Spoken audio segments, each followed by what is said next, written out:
Yang berikutnya adalah kita tahu bahwa 2 kali growth ekonomi Indonesia atau dunia turun itu masuk masa resesi. Jadi saya yakin bahwa nanti di bulan September ini kita masuk resesi, di mana pengumumannya mungkin Oktober atau November, dan apa yang terjadi pada saat Indonesia dideklar resesi. Jadi menurut saya pada saat Indonesia dideklar resesi, 10% manusia Indonesia yang mengontrol 70% ekonomi Indonesia akan shutdown. Jadi kita yang 90% ini akan rebutan di daging atau mungkin tulang di 30%. Sangat-sangat tough ini ada. Dan pertanyaannya, ini berarti quarter kedua kita negatif, quarter ketiga kita negatif. Pertanyaannya di akhir tahun apakah negatif atau tidak? Di situ gamblingnya ya. Kemudian saya teruskan lagi, apa yang terjadi kalau ternyata di akhir tahun itu negatif atau di kuartal keempat kita negatif, yang diumumkannya adalah Januari tahun depannya. Kalau itu memang benar-benar terjadi, maka kita udah masuk step satu lagi. Begitu 2 kali 2, resesi dikali 2 kali itu masanya krisis. Jadi kalau sampai pertengahan tahun 2021 ternyata kita 4 kali minus kuarternya, maka kita masuk masa krisis. Dan mungkin di masa ini ekonomi Indonesia atau masalah perekonomian di Indonesia akan kena di puncaknya, di mana COVID saat ini belum ditangani dengan baik, dan saya sangat peduli dan sangat concern dengan banyaknya tenaga medis yang harus sacrifice. Dan saya jauh-jauh hari di bulan Maret bilang garda terdepan adalah sahabat-sahabat kita, medical person atau tenaga medis yang ternyata harus berkurang 100 saat ini, dokter dan sebagainya, belum lagi tenaga medis yang lainnya. Ini sangat miris dan ini harus kita bantu selesaikannya. Jadi sahabat semua yang kembali lagi ke masa krisis dan resesi tadi, kita terusin lagi ya. Kalau ternyata ini tak setahun ke depan jadi 8 quarter ternyata negatif, kita masuk depresi. Saya nggak yakin kita akan masuk depresi atau Great Depression, saya nggak yakin. Tapi krisis itu masih possible. Nah, apa yang akan kita lakukan kalau krisis itu terjadi? Oke, sabar. Itu saya ambil poin-poinnya dulu. Sekali lagi kita akan masuk ke topik berikutnya. Jadi tadi krisis dan resesi hanya ambil gambaran ya. Oke, kemudian kita bicara ke internasional dulu. Kita tahu bahwa bulan November ini Amerika akan menjadi ajang pertarungan baru, yaitu pemilihan presidennya mereka. Nomor 1 adalah Trump kayaknya harus bekerja keras karena rating dia jeblok jauh sekali, dan mungkin apakah dia akan menggunakan cara kasar, declare war, saya nggak tahu gitu ya. Terus apakah orang kaya Amerika selama 4 tahun dia berkuasa itu happy? Itu saya juga nggak tahu. Tetapi yang saya tahu adalah, ini seandainya nih ya, ini kita kan lompat sedikit supaya ada refreshing daripada dengerin Bosman ngomong tentang politik toto kekencengan terus ada yang marah-marah. Tapi ini pengandaian aja. Jadi Trump itu adalah orang yang pebisnis, juga punya kuasa. Jadi dulu ya, gimana cara dia nolong teman-temannya yang waktu membuat dia menjadi presiden. Jadi caranya gini, dia bisa serang Alphabet, pemilik Google, dimaki-maki Alphabetnya, kemudian sahamnya turun 6-7%. Begitu turun 6-7%, apa yang terjadi? Teman-temannya pada beli semua. Sudah posisinya pada beli, ada yang pakai margin trading. Jadi masuk margin trading itu modalnya 1.000 tapi bisa beli 2 kali atau 3 kali lipat gitu ya. Kemudian gak lama kemudian, setelah dalam posisi beli semua teman-temannya, termasuk dia kali ya, kemudian dia menyatakan bahwa Alphabet, Google dipuji-puji dan lain sebagainya, dikasih apalah gitu ya, yang membuat saham itu naik 10% gitu. Anda bayangkan, kalau dia naruh $1 juta, margin trading toto dia dapat 3-4 juta dolar. Semua teman-temannya Trump itu happy sekali karena saham digoyang terus, dan itu bukan saham di Amerika saja. Kadang-kadang dia serang saham di Jerman, dia serang saham di Inggris dan lain sebagainya. Jadi teman-teman dia tuh happy banget gitu ya, dan itu sebenarnya insider trading. Iya, namanya juga Trump gitu ya, orang gila satu ini. Dan saya juga mikir, jadi kalau Bosman jadi presiden jangan-jangan gitu ya, kita serang Thailand, sahamnya turun, teman-teman beli saham Thailand, kita naikin lagi, terus kita panen di sana. Kita serang Singapura gitu ya, kayak gitu ya. Ya, ini kita duit-duit kita aja, orang asing, duit-duit asing yang kita mainin. Dan Kalau perlu rakyat Indonesia semua ini begitu ngumpulin, kalau perlu negara juga taruh portfolionya, kita ambil dulu uang dari Singapura, saham dari Hong Kong dan lain sebagainya, dari Shanghai, dan kita tarik balik gitu ya, pakai nyerang aja. Wah, kita mau nyerang Cina gitu ya, toto saham di Cina turun gitu ya, kita beli terus nggak jadi serang sama Cina, terus naik lagi kita jual gitu ya. Mungkin satu bangsa kita akan bebelah gitu ya. Saya minta komisi aja kalau gitu. Jadi itu sah, itu sah. Kita menggunakan power kita untuk kemaslahatan masyarakat. Kayak gitu boleh juga kayaknya ditiru idenya Trump gitu ya. Pertanyaannya, kalau orang-orang kaya di Amerika dan orang-orang yang memanfaatkan Trump itu happy, harusnya dia 4 tahun lagi. Tapi sekali lagi, sekarang landslide, itu jauh sekali sekarang jaraknya. Dan Kamala, wakil presidennya Biden, Kamala tuh kalau menang dia pasti teriak ala Medan tuh, Kamala kalau dibalik alamak gitu ya. Oke. Dia menggunakan strategi kampanye yang menarik. Dan ini bisa memukul Trump. Kampanye begini. Bahwa di negara-negara yang pemimpinnya wanita, ternyata COVID-nya terendah.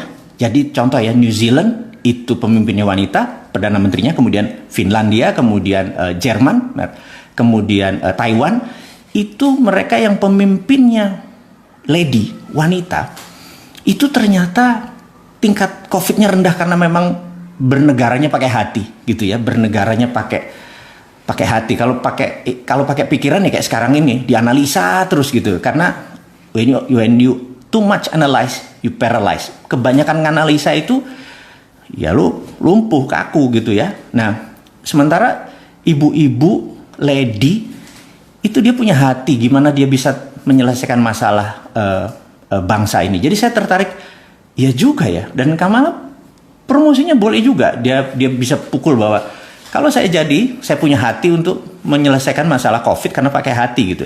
Jadi saya kepikir oke, kalau kita mau jadi presiden kayaknya perempuannya siapa nih ya gitu ya. Ini ngayal, sekali lagi ngayal kan ini contoh aja gitu ya. Nah, tapi sekali lagi lady yang kayak apa gitu ya. Karena di dalam bahasa Inggris itu ada namanya girl, kemudian woman, kemudian lady gitu ya. Emak-emak kategorinya saya bingung nih. Emak-emak itu lady atau woman atau mungkin not girl but not woman gitu ya, kira-kira girlnya not yet a woman tapi udah nggak girl lagi gitu lah. Itu emak-emak di mana, tolong dijelasin. Yang jelas bukan emak-emak katanya. Jadi emak-emak harus naik derajatnya jadi lady baru dia bisa memimpin dan menghilangkan COVID gitu ya. Jadi kalau begitu dapat ide gini di Indonesia, kalau gitu pemimpinnya cewek aja nih untuk menyelesaikan masalah COVID sebagai leadernya gitu ya. Kayak sekarang cowok kayak nggak kelar-kelar nih gitu. Ini hanya ide aja. Ini hanya mungkin anggap cuman usulan-usulan ya teman-teman. Jadi kampanyenya Trump saat ini diserang oleh Kamala dan Kamala punya angle yang menarik. Sekali lagi di dunia politik untuk mencari hati Anda harus mempunyai sudut-sudut yang menarik. Saya pikir Kamala very interesting dia ambil sudut angle-nya. Oke. Yang saya mau menceritakan juga minggu lalu saya ketemu, saya ditelepon sama seseorang yang saya nggak kenal, tapi dia di refer oleh teman saya, seorang partner bisnis saya. Dia bilang sebuah perusahaan dari Swiss namanya Metalor mau berbicara dengan Anda. Saya bilang kenapa gitu. Jadi dia bilang kami lagi mencari tambang di Indonesia, tapi bukan mau beli tambangnya, tapi mau membeli mineralnya. Terus akhirnya kita melakukan Zoom talking, kita berbicara melalui Zoom, satu dari Switzerland, di Swiss, yang satu dari Singapura. Dan kesempatan itu saya bertanya karena saya bilang, Anda udah berapa lama di Singapura? Udah cukup lama, tapi setahun ini kami mempunyai mini refinery. Saya bilang, refinery seperti apa? Pemurnian seperti apa? Ada elektrolisis, ada segala macam. Ada anoda, katoda, segala macam. Produknya ada gold, ada PT, ada platinum, ada macam-macam. PGM, semua precious group metal ada. Oh oke. Interesting. Raw materialnya dari mana? Kami beli ingot, kami beli dore. Jadi dia tidak memberi bullion, dia tidak membeli emas yang 99% gitu ya. Tapi dia memberi bahan yang setelah dari proses tambang, kan ore ya, berupa batuan atau tanah, di semi proses, menjadi solid. Ingot atau dore itu mungkin kadar emasnya 50% atau mungkin 40%. Dia beli dengan diskon, kemudian diproses menggunakan elektrolisis dan lain sebagainya, di refine, dimurnikan di Singapura.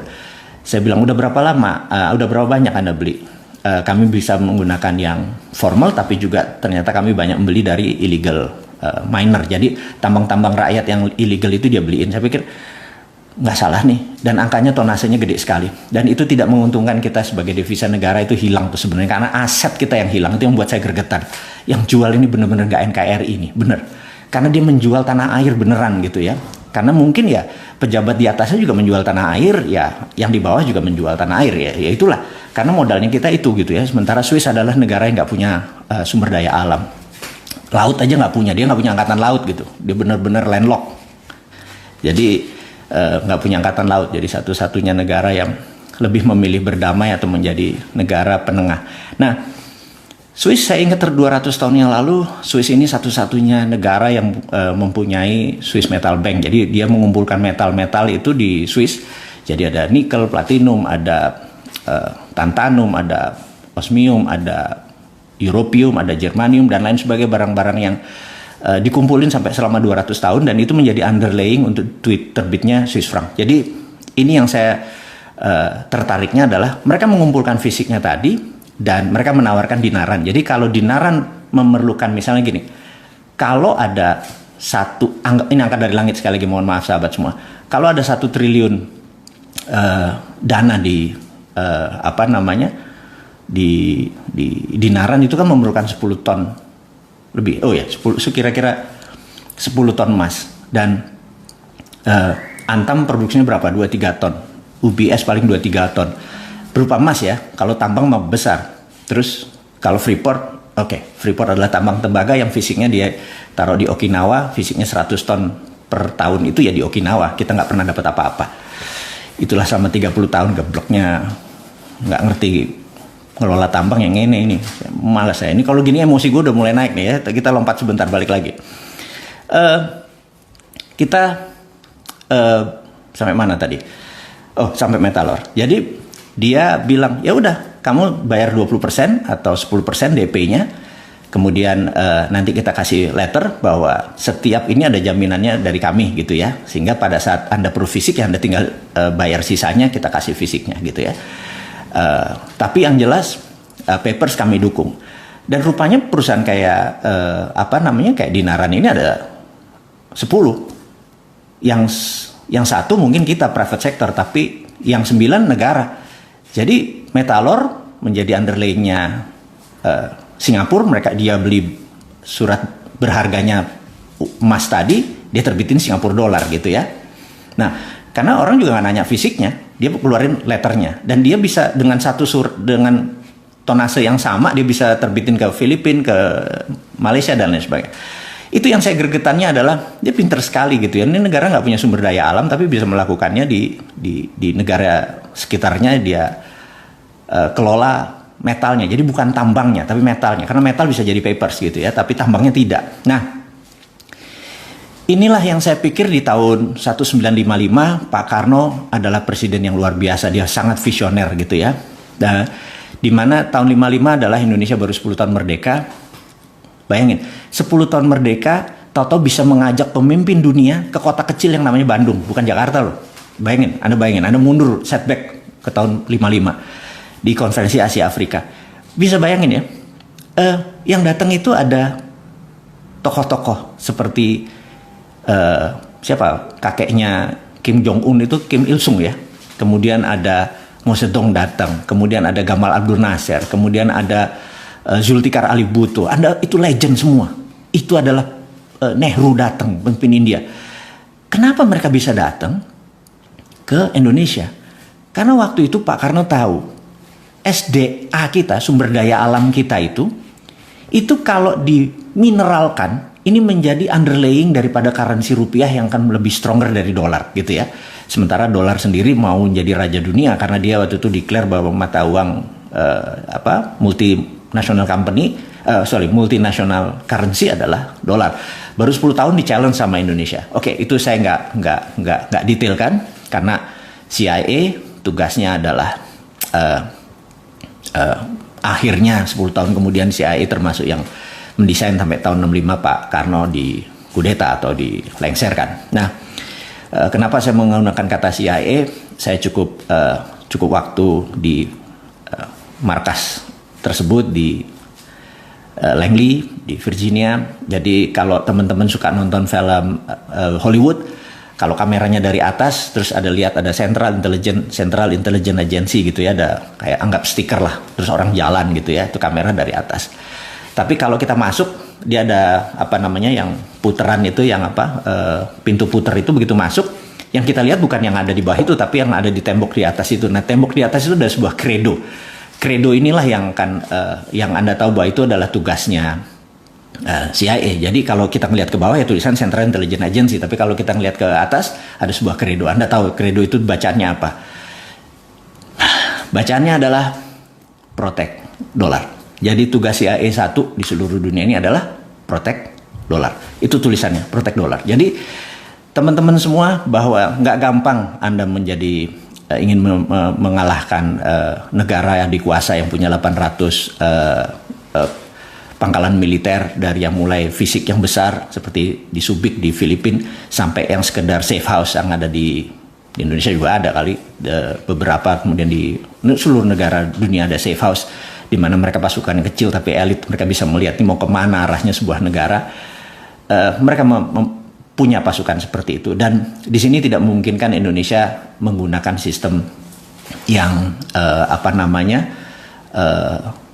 nakal gitu ya.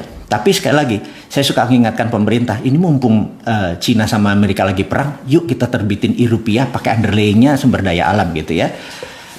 Sekali lagi, old mind doesn't work. Jadi pemimpin-pemimpin yang pakai old mind tuh, ini bosman ngomong apa nih, sontoloyo nih orang nih ngomong apa, ganggu aja lo, kita lagi redenominasi atau lo ngomong tentang rupiah kayak geledek di siang hari terus, kita kekeh gitu ya, mengingatkan. Karena saya pikir kalau nggak kapan kita berdaulatnya, maksudnya kita minjem proyek dari Cina kita dibayarin, atau minjem IMF dolar lagi gitu ya, ngutang terus gitu ya. Itu kalau bansos sekarang diubah jadi banpres, bantuan presiden, 31 triliun. Sementara kalau hutang negara, kalau bantuan presiden harusnya dibalik, bos.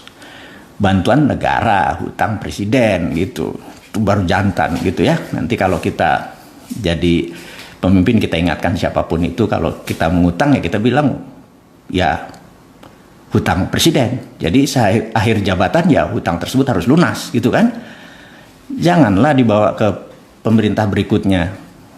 Jadi ya jantan lah, ngutang sekian ya lunasi di akhir jabatan gitu ya. Oke. Dan kalau bantuan ya bantuan negara atau bantuan pemerintah, jangan bantuan individu, bantuan menteri gitu, atau bantuan, janganlah, jabatan jangan dibawa-bawa lah. Oke. Kita akan masuk ke, setelah memaki-maki, memarah-marah, menggeser-geser otak teman-teman, kita harus kasih solusi. Nah, ini yang seru nih. Kita harus tetap kasih solusi. Kita kan bernegara ala bosman, bernegara ala milenial yang nanti ya, harus ada solusi. Solusinya gimana? Begini. Saat ini hal yang paling menyebalkan adalah sistemnya namanya pre-accounting. Pre-accounting, nah ini istilah baru lagi. Pre-accounting itu misalnya gini. Sebelum kita melakukan sesuatu, kita harus sebelumnya. Contoh, kalau kita mau buat rumah, kita harus punya IMB, benar nggak? Itu sistem itu adalah pre-accounting, di mana sistem itu adalah sistem penjajah, gitu ya. Kalau kita mau buat kosmetik, kita mau buat apa lagi? Jamu, itu harus BP POM, harus ada izinnya. Mau buat pupuk, itu harus, pokoknya segala macam tuh ada izinnya dulu. Apa yang terjadi kalau 2 tahun izinnya nggak keluar? Sering sekali. Dan apa yang terjadi? Kita kalah uluran terus. Nah, saya ke depan, saya pengen mengusulkan ke negara, kalau Anda benar-benar mencintai bangsa ini, negara ini, dan benar-benar NKRI garis lurus, saya tantang, mana NKRI mumpung, wahai pejabat, gitu ya. Gimana kalau kita ke depan, kita lakukan namanya post accounting. Post accounting nih gini. Misalnya dia mau buat pabrik kosmetik untuk pemutih, untuk membuat body butter, apapun itulah, banyak sekali, atau sabun gitu ya, yang untuk kecantikan. Kemudian ya udah, dia izin, buat aja, nggak usah pakai izin. Begitu barangnya sudah jadi, kan ada standarnya, dikasih tahu bahwa kadar ininya harus sekian, nggak ada merkurinya, nggak ada ini, nggak ada ini, nggak ada ini, gini. Pokoknya kalau ditangkap sama BP POM itu ternyata mengandung hal-hal yang berbahaya, apa yang dilakukan? Yang dilakukan adalah kasih SP3. Begitu ketangkap sekali lagi tutup pabriknya, gitu ya. Nah, sehingga kita itu apa-apa tuh di belakang, gitu ya. Jadi sertifikat halal segala macam itu nggak usah pakai sertifikat di awal. Semua ini saya kadang-kadang bingung.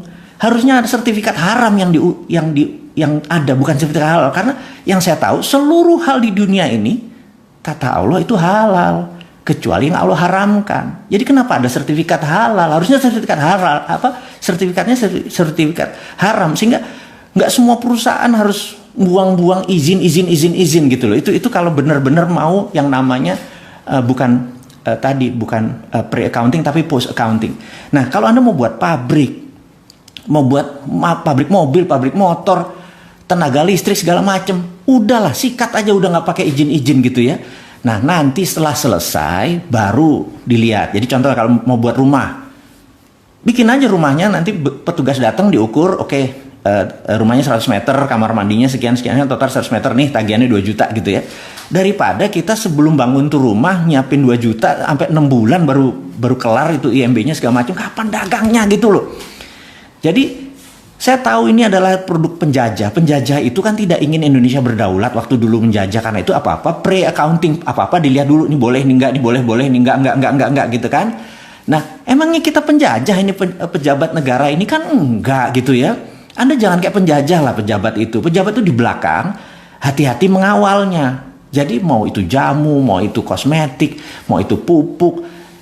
Kita itu kalau pupuk boleh dibuat petani sendiri, kita nggak import, dah gitu aja, gitu ya. Tapi izinnya di depan, mampus aja lo, gitu. Anda kalau benar-benar mencintai tanah air Indonesia, ini usulan saya, ubah dari pre-accounting menjadi post-accounting. Jadi setelah selesainya baru kita audit, baru kita review. Membuat pabrik apa? Bikin Jo, gitu ya. Kalau Manado bilang sih, bikin Jo, bikin apa gitu ya. Mau satuin matahari sama bulan, bikin Jo, bener nggak? Nggak usah mikir, nggak mungkin segala macam. Nggak mungkin, itu loser gitu. Kita kan winner semua bangsa Indonesia ini. Oke, jadi apapun buat aja dulu, baru nanti kita lihat. Ya kecuali dia buat alkohol, dia buat judi, ya segala itu udah pasti nggak boleh gitu ya.